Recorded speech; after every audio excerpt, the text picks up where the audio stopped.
Well, here we go, folks. King George time. Been massively looking forward to it. Really good lineup to look forward to again this year. Obviously changed a bit since we last did a little sort of animation video, but we always expected that, didn't we? So, so King George then, boys. Looking forward to it. Always. Absolutely fantastic. Looking forward to it. Should be a belter, eh? Should be this year again. Oh yeah, I'll definitely be watching upstairs, watching it in my own room and just cheering. Lovely. Absolutely, yeah. So it might be a little bit different Christmas, lads, but we still have a good bit of time, good fun. Of course, of course. Absolutely. Right, okay then, boys. Well, let's crack on then. So let's have a look overall at the race then. So we'll sort of work our way up to the favourite. Let's put it that way. So yeah, 66-1, Black Hawk. Any chance of a squeak? He could be up there, considering. Yeah, I mean, he could be up there. He will start, obviously, you know, up with the pace. He's jumped well before. He's run at Cheltenham and he had a good run. But I would say the second circuit will start to see him scrubbing along. Tempo will be too much, won't it? I think the jumping, as good as that horse is, when you look at the others that are in there. It's probably just a little making up the numbers sort of job, and that's no disrespect to the horse. It has got capabilities, but in this sort of race, if we're being honest. So like Jamie says, and also Sean, you might be like looking at championship pace as well, and also I think I would say the 3 miles at Cheltenham, I think the course might be a little bit too sharp for him. Agreed. But he was more comfortable, like with Cheltenham and with all the undulations and that. I mean, it is a bit of a, you know, you're looking at championship paces now, like, you know, with the King George and things like that. So I think you'll see him in the first circuit, but you will tend to see him fade away in the back, you know, the circuit and a half, I reckon. Agreed. Okay, all right, fair enough. So then, talking about pace then, St Calvados proved on many occasions it can handle a fast pace, don't you think? Can do, but again, I think, and there's a couple in that higher end of the betting, and it's no disrespect to those, because you'd imagine, like we'll get onto, FRODON will be up there, likes to try and make all, but it is like Jamie alluded to, it's that championship pace, it's that championship jumping that's going to be a little bit of cut above what they used to. I mean, if Clans is in fine form, we've proved that Cyrname 3 miles now isn't an issue. To step up didn't seem to be too much of a trouble. Those horses in the higher end, as much as they want to lead that and make that running, it's what's behind them. It's what's there. The jumping behind them is probably going to trip them up in the second circuit, as Jamie alluded to. So. Yes, as good as like St Calvados and that are, and it's no disrespect to them, they'll give it a real. They're not going to get away with anything, are they? No, they're not going to get just one little, I don't know, jink, or one little jump to the right, or one little just clip of it, like getting too into a fence. Yeah. When you've got Cyrname, Clan Des Obeaux, Santini, Lost in Translation, Monolith, if it goes, if you've got them stalking you, they'll make you suffer for every jump that you miss. I mean, with St Calvados, I think he does jump really well. Does jump like a stag. I mean, even I would say he's gone missing for about, I would say 400 days. For this is his first run. So for the season, I do believe. I don't know if you're checking that, Glenn. If St Calvados is his first run at Kempton, but. I've got a funny feeling this could be like a prep run because he did run in the Warwick Chase before and won that. So, and then he ran, and then he went to, is it the RSA or the Ryanair or something? The RSA, isn't it? RSA. So he could be it could go for a prep run for the Gold Cup because it's his first run, St Calvados. I'm not entirely sure, but I think.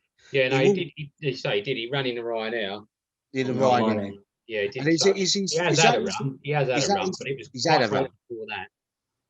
So, I mean, okay. I mean, and also at Kempton, I mean, he does jump really. He does jump like a stag, and he does, you know. But I'm not really sure. Talking of jumping like a stag, then Mark, go on. We'll let you have your. You've been sat there. You've been sat there quietly. Yeah. Because we knew this was coming. Go on, get you. We may as well. What do you reckon of FRODON at 33? Well, I'll be having a bet on the price, that's for sure. Especially at 33 to 1. But if you're honest, realistic chance. If we're being honest, and we're explaining. If I can be honest, can FRODON win this race? No. As you stipulated about championship pace, it's a completely different ball game. Yeah. Up against much bigger horses, but for excitement and for how Bryony Frost likes to ride FRODON, I think if it jumps right and the ground suits, then there is every chance that it could get a place. But like you said, there are many top horses that are in this race, and it's hence the reason why you know, we'll get to some of the horses that are the certain odds, and it's why FRODON is at such a big price, 33 to 1. My confidence is that it had a run back at Kempton in January. It was of a shorter distance of 2 miles for that one, and I always go by previous form at the Cheltenham Festival. You know, that I would jump and do cartwheels around the house, and I'd actually get filming of myself doing it if FRODON steams home to victory and wins at 33 to 1. I absolutely loved everything about this. Well, we know for definite that whatever happens, they'll go down fighting, whatever. Oh, that horse will. 100%. Yeah, I mean, its last outing at Aintree wasn't fantastic. Its previous run at Cheltenham of 11 stone 12 was nothing but, you know, just the power, the heart and desire to win that race and tackle every fence. But again, we have to go back to what Sean says. You know, it's like being in a championship match and you're coming up against Premiership stars, and this is what it comes down to. My heart, you know, and my mind tells me that FRODON won't win, but at a price of 33 to 1, I can't not. No, that's great. I think you're right. I mean, if Sky Bet does 4 or 5 places for the Gold Cup, I would say 4 places. I think you can see FRODON like fourth place. Yeah. But you know, that's a big price, 33 to 1. That would be good for an each way selection. I mean, I can talk to the cows come home talking about FRODON. I can talk all day, but it's just that's just the main points about FRODON. That's why he's that price. And yeah, I'll be looking forward to seeing him out on that course if he's still going to run on that day. And obviously give it all his best. Yeah, absolutely. Definitely. Okay, all right. Well, not far off the odds. Next, you got somewhat of the forgotten horse, really. Waiting patiently at 25s. Briefly spoke about it, just didn't we, before we come on air. You know, not really done anything for a while, but we all know how good it was before that, and it's all the wheels have fallen right off, haven't they, really? But it's a strange one with that horse because it did have form and it did win some big races back in the day as well. I mean, I did back it anti-post, I think, for the Gold Cup one time when it was going for the Gold Cup, and then Ruth decided not to and decides to go to Aintree, and then it went from not bad to worse. It just gone bad, really. And also, like everybody was talking, Waiting Patiently was like the flavour of the year horse.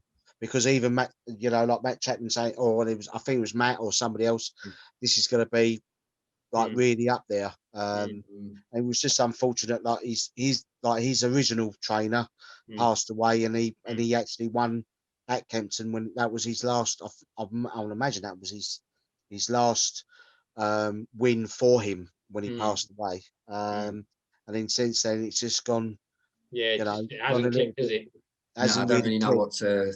Don't really know what to make of that. Horse. Like we were all discussing beforehand. It's one of those where almost 25 is quite short. Like I know it sounds silly, and it's a horse with great capabilities, but when you're looking at St. Calvados that can jump really well, and FRODON that's got the heart of a lion that can get round there at 33s, 25 to 1 for a horse that has not gone downhill since, because that seems so detrimental to what the horse seems a bit harsh, but I know what you're getting at. So harsh. but it's just trying to find that adjective to describe that horse. So difficult, isn't it? Because you don't want to seem offensive, but it hasn't. Like Jamie said, there were murmurs 2 years ago where they thought this is a gold couples. This could be the golden ticket for the Jeffersons, that this, you know, that they deserve possibly. For a smaller yard that deserve, or not a small yard, but a smaller yard that deserves something. And it's just not happened. So it is a shame. It's just unfortunate, Sean. It's just that it's just been finding niggles and niggles and niggles and niggles. And it's just unfortunate. And of course, like, you know, with many of us who've got, you know, syndicate horses and all that, you've got to be really patient. And you have to be waiting patiently for it. But with this one, it's just waiting too many, really. Yeah. Apologies for that. My son just decided to bring in a massive bag of like multi-pack of like 36 crisps and offer me one. So I didn't really know what was going on there. Just see him. Don't know if you see him through the reflection in the window. I do think I did spot him, so yeah, you could have got away with that one, I reckon, maybe. Oh, damn it. He does it all the time. Please. But anyway. All right, lads. Well, time is flying by once again. We'll try and cover these two a bit quickly. We've got Real Steel now with Nichols at 14s. And then Monolith, the one outside of the protagonist, maybe at 10 to 1. Yeah, Monolith, I think, would stand a good chance. I think that's a fantastic price. I mean, Real Steel, if you look at it, with Cyrname and Clans in there for Nichols, it's almost, there's a chance that won't. I don't know if it will. Obviously, we don't know what. Yeah, well, obviously, like you say, we're talking almost a week in advance nearly, so it's difficult to tell. I mean, the ground will change its conditions and the horses go. You know, it won't be 10 declared. It always happens this week. Very, very rarely. You're looking at probably 8 will probably go to post, possibly. Real Steel for me is one of those that may not, but it is a horse with, again, good potential. But for me, I don't know. I think it will fade quite quickly, but I could be happily proven wrong on that one. But Monolith is the one for me that I was looking at as an each way bet.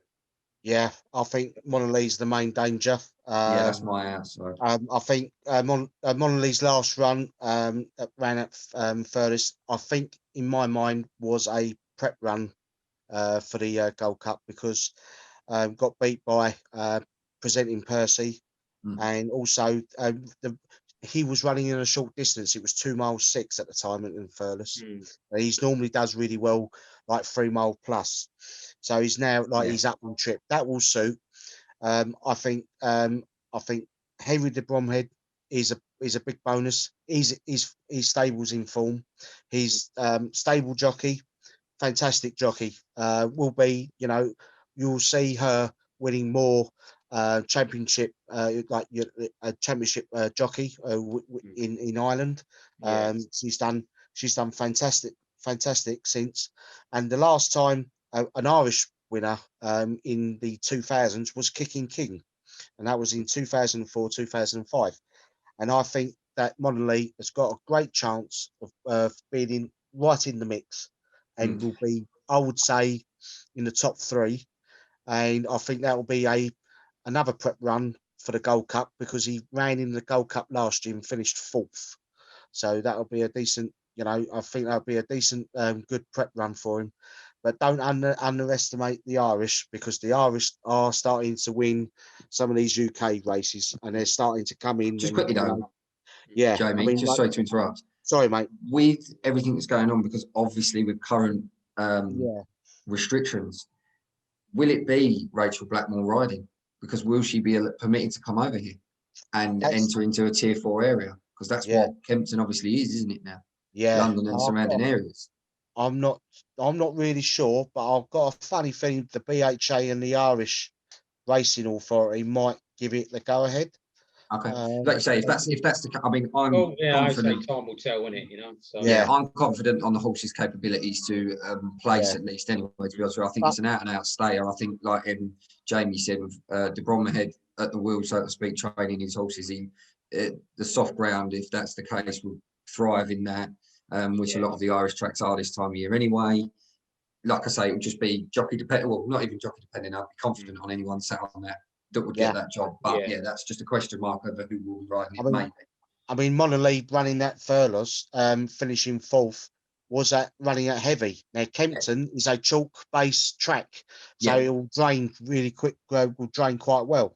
So it will run like good to soft, and he's done quite well on good to soft surfaces and that. Yeah. But if Rachel can't come over, and the authorities can't and say no, there are plenty of good, very good jockeys. Even John Joe O'Neill could ride, Junior could ride him. Even Aidan Coleman.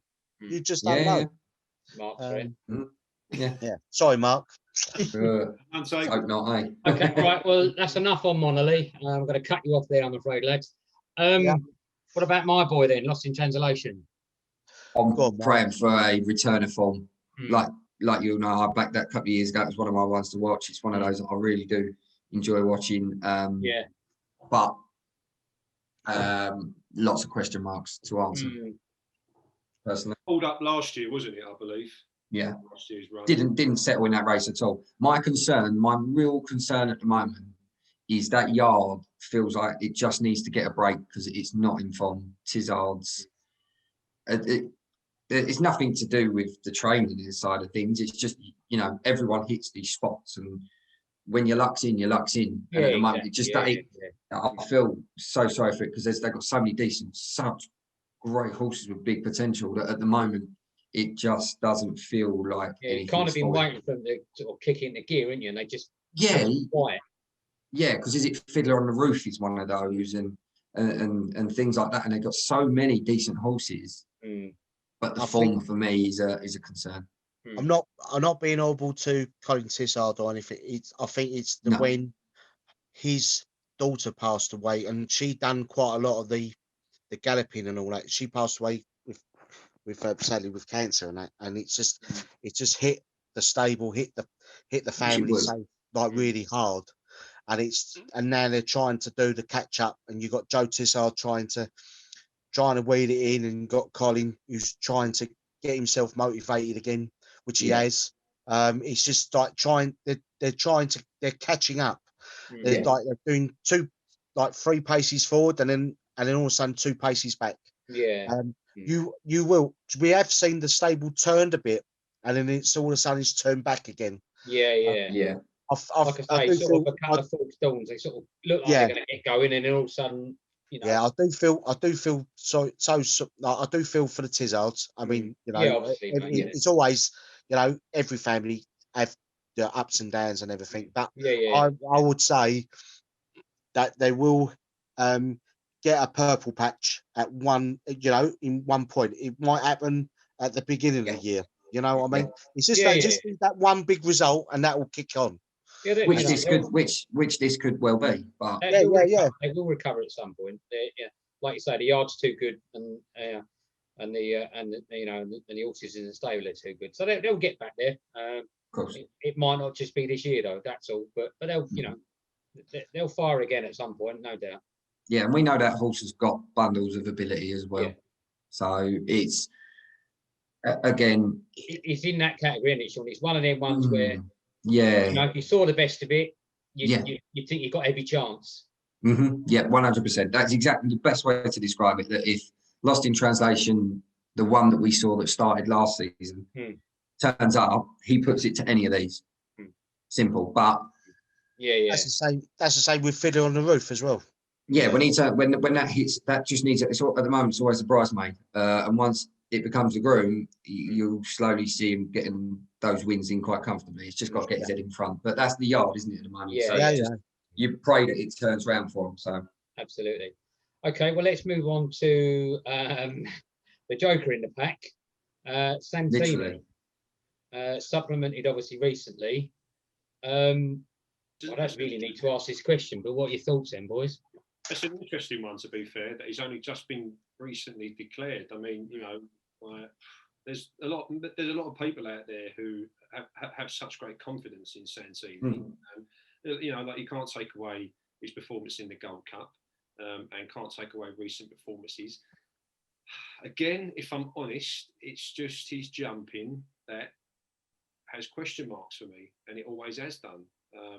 Prior to running in the Gold Cup, what it was, second favourite. I just didn't think it was worthy of that price going on previous runs. And that's just an honest opinion. I'm sure I'm going to get absolutely ridiculed for saying that. 6 to 1, yeah, you know, it's a fairly decent price to jump straight in at 6 to 1. I'm not sure, considering other horses that are in this race. You know, that's just my honest opinion. I don't know if anybody else disagrees or agrees with me. Sean? Well, I mean, me and Sean briefly spoke about this earlier on today, didn't we, Sean? And you know, I am pretty much in agreement with all you lads. Really, I just think that, again, you know, I want to sit here and say Santini's a bad horse, and it's certainly no reflection on, you know, Nicky's abilities or his yard's ability. But you just feel with the top two, you know, protagonists in the market, if Santini doesn't get everything right, he'll get punished. Same as what we've already said with some of the others. If he shows any of those sort of weaknesses, Mark, of what you just said, you just feel that in these big races, as Jamie said about, you know, champion pace and all that, you just don't get away with them. I just feel that this is a race that if all 10 that are declared, if they all stay and they all run on Boxing Day, if all 10 go off, then I think who knows who could win this race. It will be an exciting race. Yeah, absolutely, mate. Yeah. I just hope that it don't go like last year where they only ended up being 5 runners. Obviously lost the information, got pulled up midway through. And there was only 4 runners left. Okay, lads, well, we're fast running out of time, so let's quickly speed on then to Cyrname. Some of you are fans, some of us are not. So, who wants to champion Cyrname then? Go on. That's your winner. Is it? In my really? opinion. Yeah, for me, it is. Yeah. I think that they have, there's a tune in this horse now that can go further than 2.5. They proved that his first run out. That 3 mile, that he didn't just win, he won it comfortably. Right? And there were so many question marks. Can it go left? Is there enough in the tank for the horse to go that distance? Honestly, Cyrname could have gone round again. And after considering the yard, and Cobden chose wrong last year, and Sam, you know, he reaped the benefits of that. Harry again choosing to side with Cyrname after what he saw and what he must believe. For me, I believe that I can't see past it. I don't get me wrong, this is not taking anything away from Clans in any way, shape, or form, because that horse was dual winner of this competition, of that race. So it, you know, flat out doesn't have to prove anything. But for me, Cyrname, I feel that they feel that horse has got something to prove. That it needs to start winning the bigger races as well. Do you know what I mean? So I just think that there's more in it, and if it goes around like it did last time, it's going to take some stopping. He was so impressive over whoever being that Charlie Hall. That was just fantastic. And I mean, let's be honest with you, we reviewed that race or previewed that race, and I don't even think any of us gave it a sniff. Not because of ability, but because there were so many question marks, and everyone thought, well, you know, this horse probably not primed for this yet. He's a good 2.5. The step up's difficult. He can't go left-handed. Absolutely made a mockery of the race and anybody that ever doubted him. True. You could see, but then you can see Paul Nicholls' shoulders shuffling up and down, going ha ha ha ha. Exactly. He knew, and they are so confident. It's like the reception that it got on Twitter from everyone. Like Megan Nichols was tweeting, everybody that was affiliated with that horse in that yard. They know what that horse is capable of. And I really hope this year that it does get to King George and goes on to bigger and big things, to be honest with you. Because I think that is your winner there, to be honest with you. The only, again, Clans is there. The only thing I would fear on the Santini front is it proves he can go 3.5 mile because of Cheltenham. Right? I do still I thought it was a wind-up that he'd been supplemented. Personally, it's just one of those. But the fear is that he has gone up 3.5 mile up the hill on soft ground. So there is stamina. It's just he's just a lazy horse that hits a lot of flat spots and doesn't jump well. I won't get into that because I kept my mouth shut when Mark was talking. I'll keep quiet on Santini because you think you'll get in trouble, Mark. Right? But yeah, for me, Clans, I think brilliant. I think sorry, Mike. I think Clan Des Obeaux's got a very good chance. I think he might win his 3rd Gold Cup. I thought he ran at Haydock and he was 2 lengths behind Bristol de Mai in desperate conditions. You know what desperate the conditions at Haydock. I thought he'd done really well considering. So the Grand, it won't be that desperate over Kempton. So he'll get his Grand. He can run on good the soft and he can run in soft. Yes. I can see he might hit a flat spot. I know that he can jump well, and he jumped really well, and he travelled really well with Dan Royal last time. That's an awkward course and all that. But I can see him. It'd be 1st or 2nd Clan Des Obeaux. Back on on Santini. I mean, with Santini, with me, you watch him at Aintree at the time when he got beat by Lakeview Lad. All right, his jumping weren't fantastic. He was hitting a few. He was going backwards, but he was travelling. When Jerry started to ask him, he started to travel again. Now his jumping had to be brushed up. So I reckon over Nicky Anderson's, they've brushed his jumping up, because I know there was a tweet gone out. There was a video that he was jumping with Altior. And then all of a sudden I've seen tweets of Clan Des Obeaux and Cyrname doing some jumping exercises around his schooling as well. They were doing like on their left-hand turns, So Santini something's happened in there to make him. But if he wasn't a Nicky Henderson horse, he would have been bigger. He wouldn't be 6-1. He would have been like 12s or 14s. But back to Clan Des Obeaux, I think he'll be right up there because he knows the track. He's won it twice, 2019 and 18. I reckon he'll be 1st or 2nd.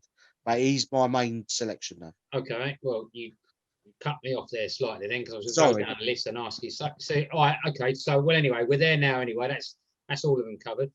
I'm going to play devil's advocate and just sit on the fence a little bit. So, Jamie, Clan Des Obeaux for you? Yes. Okay. Mark? DDO, Clan Des Obeaux to win a 3rd King George. And Sean? Yeah, no, they're both wrong. Cyrname. No, just one quick one. You had Time Hill and Paisley Park in the flats. You had Enable and Crystal Ocean. This is a clash of the titans. But for me, Clan Des Obeaux steamed home last year and will steam home again this year. Harry Cobden, you made a bad mistake by booking yourself on Cyrname. What's your name? Matt Chapman, Mark. New Matt Chapman. Next time, okay? All right, lads. Well, obviously, as I say, we try and keep these, short and sharp and to the point.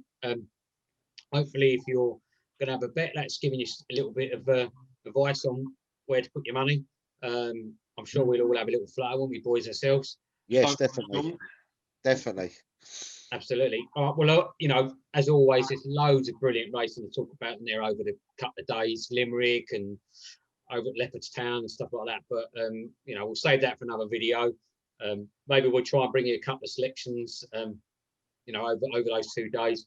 Even if we just get them out on tweets, we'll give a couple of little choices that we like. But we might see some brilliant horses from Mullins and Elliott and Sean's Monkfish has also got an entry in that over the weekend. So be good to see how he gets on. So, okay, boys. Well, been a pleasure as always. That's our selections, and comment below again and get involved. Let us know who you think might win. And we'll see you again and have a great Christmas. Yeah, have a Christmas, everyone. See you later, guys. Merry Christmas. See you later, lads. Merry Christmas. Bye.